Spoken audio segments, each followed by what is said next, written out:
السلام عليكم ورحمة الله وبركاته. ازيكم يا شباب، عاملين ايه؟ يا رب تكونوا بخير. ان شاء الله نكمل مع بعض كورس تأسيس مادة الفيزياء للمرحلة الثانوية.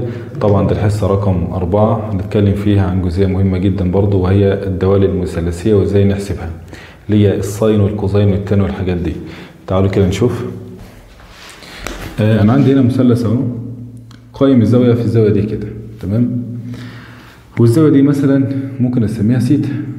طيب الضلع ده مثلا ممكن اسميه A وده B وده C. طيب عاوز تعمل ايه بقى؟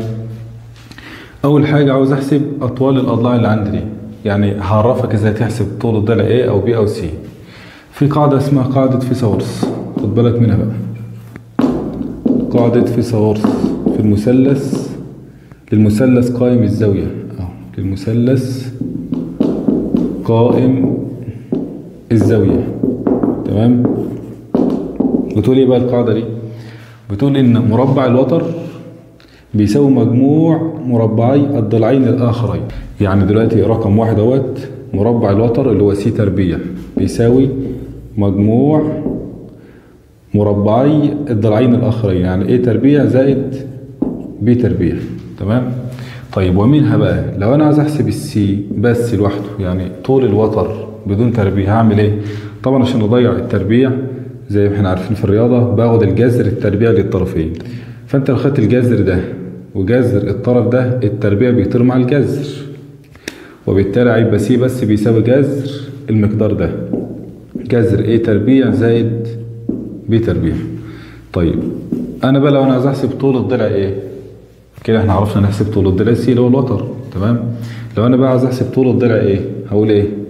برضو بكل بساطة ادي ايه، بص يا سيدي، هات لي الايه هنا في طرف لوحده، مش دي كده قاعدة فيثاغورس؟ لو انا عاوز اجيب الاي تربيع في طرف لوحدها هعمل ايه؟ هعدي البي تربيع هناك بإشارة مخالفة، تمام؟ يبقى كده اي تربيع بيساوي سي تربيع سالب بي تربيع، وبالتالي هيبقى ايه بس بيساوي جذر مين؟ جذر المقدار ده، جذر سي تربيع سالب بي تربيع، يعني جذر مربع الوتر ناقص مربع الضلع الاخر، تمام كده؟ طيب رقم 3 نفس القصة، لو انت عاوز تحسب طول الضلع بي هتقول برضو ان بي تربيع من العلاقة ديت بتاعت فيثاغورس، هتقول بي تربيع هاتها كده في طرف لوحدها، هتعدل ايه تربيع بقى هي اللي هناك بإشارة مخالفة، يعني هتبقى سي تربيع، طبعا دي زي 100 ودي عدت عندها يبقى سالب ايه تربيع، يبقى كده طول الضلع بي بيساوي جذر مين؟ المقدار ده، جذر سي تربيع ناقص ايه تربيع، بس كده. طيب الجزئية رقم 2، تعالى بقى نحسب الدوال المثلثية بقى، اللي هي الساين والكوزين والتان. طيب بسم الله. رقم 1 اهو، لو احنا عايزين نحسب ساين مين بقى؟ ساين الزاوية اللي انا محددها دي. قانون الساين بيقول ايه؟ برضه بسيط خالص، بيقول لك الساين بتساوي المقابل على الوتر، المقابل للزاوية على الوتر بتاع المثلث. الزاوية بتاعتها ايه؟ فين المقابل؟ المقابل اللي هو ايه؟ قصاد الزاوية كده على طول، اللي هو طول الضلع ايه؟ على الوتر طبعا اللي هو سي. يبقى كده بتساوي ايه على السي؟ طول الضلع ايه؟ على طول الضلع سي، تمام؟ برضو بسيطة ما فيش فيها ايه ادنى مشاكل. طيب رقم 2، لو احنا عايزين نحسب كوزين الزاوية بتساوي ايه؟ قال لك الكوزين بيساوي المجاور على الوتر. طيب فين الزاويه بتاعتي؟ اهي نفس الزاويه اللي احنا شغالين عليها برضه، المجاور بتاعها اللي هو الضلع اللي هو مجاور اللي هو اللي جنبها اللي تحت ده، اللي هو طول الضلع بي، او المجاور اللي هو بي على الوتر طبعا بتاعنا اللي هو مين؟ الضلع سي، وتبقى كده الكوزين خلصت. طيب قانون بقى رقم 3، قانون التان بقى، تان سيتا. التان بيساوي ايه بقى؟ قال لك قانون التان بيساوي المقابل على المجاور. المقابل على ايه؟ على المجاور. مين المقابل للزاوية؟ طول الضلع ايه؟ على المجاور للزاوية طول الضلع بي، يبقى كده التان بيساوي ايه على بي. اظن برضو حساب الدوال المثلثية برضو بسيط خالص، مفيش فيها مشاكل خالص يعني.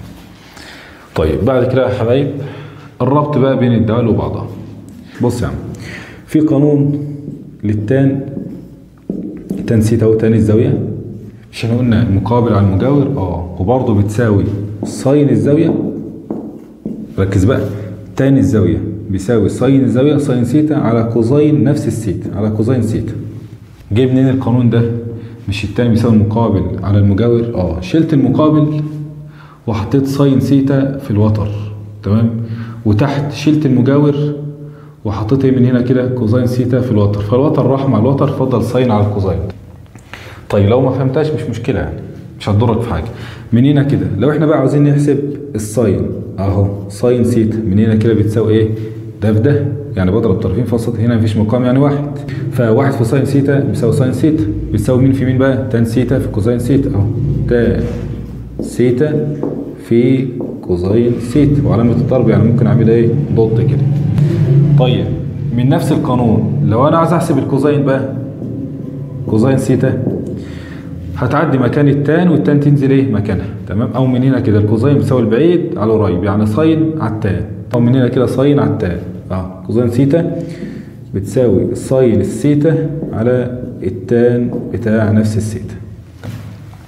ده كده يعني شويه قوانين ربطنا بيهم بين الزوايا او بين الدوال وبعضها. تعالوا بقى كده يا حبايب، عندي مثالين هم هنحلهم مع بعض، مثالين بساط. اول مثال مباشر خالص ما فيش فيه حاجه، بيقول لي جايب لنا مثلث قائم من الزاويه اهو، ومديني طول الضلع ده ب 3 متر، وطول الضلع اللي تحت ده 4 متر، والزاويه دي سي مجهوله، والضلع ده مسميه سي برضه مجهول. بيقول لي اوجد طول الضلع سي وقيمه الزاويه سيتا دي. بص يا عم هنعمل ايه؟ اولا الحل، اول حاجه تعالى نحسب مين اول مطلوب عندي، وهو طول الضلع سي، مش سي ده الوتر، يبقى على طول تعويض مباشر في قاعده فيثاغورس اللي هو ايه؟ جذر مجموع مربعين، جذر طول الضلع ده تربيع يعني 3 تربيع زائد طول الضلع ده تربيع يعني 4 تربيع، يديك كام على طول بالاله؟ يديك 5 متر، عشان ده بالمتر وده بالمتر، يبقى برضه الناتج لازم يكون بالمتر. خلصت كده، خلصت كده. طيب رقم 2 عايزين بقى نحسب قيمه السيتا دي. طيب السيتا بقى دي تقدر تحسبها عن طريق اي داله من الدوال الثلاثه، عن طريق الساين او الكوزين او التان. ازاي يا استاذ؟ بص يا سيدي، مش احنا خدنا ان تان سيتا، تان الزاويه بيساوي المقابل على المجاور، يعني تان الزاويه المجهوله دي بيساوي 3 على 4. طيب دلوقتي انا مش عاوز التان بقى، انا عاوز مين؟ انا عاوز السيتا نفسها. خلاص يا سيدي، قال لك السيتا نفسها عشان تطلعها من التان هتعمل بالاله بتاعتك شيفت تان 3 على 4، شيفت التان اللي هي تان اس سالب 1 بالاله 3 على ايه؟ 3 على 4، تطلع معاك قيمه الزاويه. نعملها مثلا مع بعض بالاله اهو، شيفت تان 3 على 4 طلعت معانا 36 و86 من 100. 36 طلعت ب 36 و86 من 100 درجه طبعا. تبقى كده المسألة دي خلصت. طيب تعالوا كده نشوف المثال الثاني، يعني أعلى شوية من المثال الأولاني. بيقول لي أوجد أطوال جميع الأضلاع. طيب هو مدينا إيه؟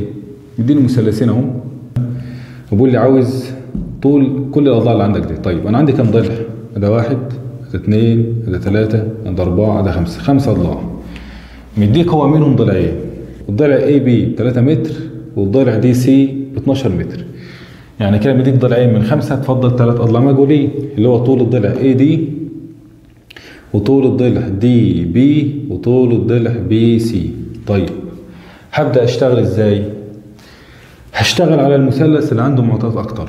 مين المثلث اللي عنده معطيات اكتر؟ طبعا المثلث اللي على اليمين ده، عشان ده مديك زاويه فيها اللي هي بكام الزاويه دي؟ ب 53 و13 من 100 درجه. طيب هنقول مع بعض كده بسم الله. لو انا جبت تاني الزاويه دي، مش تاني الزاويه بيساوي المقابل على المجاور، تعالى كده تاني الزاويه اللي هي تان 53 و13 من 100، مفترض ان هو بيساوي المقابل. مين المقابل للزاويه؟ اللي هو طول الضلع AD او طول الضلع AD على المجاور اللي هو طول مين؟ طول AB اللي هو مديلك ب 3 متر، عوض على طول ب 3 متر. يبقى من هنا بقى كده تقدر تجيب طول مين؟ طول AD، تجيب طول 3 مضروب في تان 53.13 من 100، يطلع لو عملناه بالآلة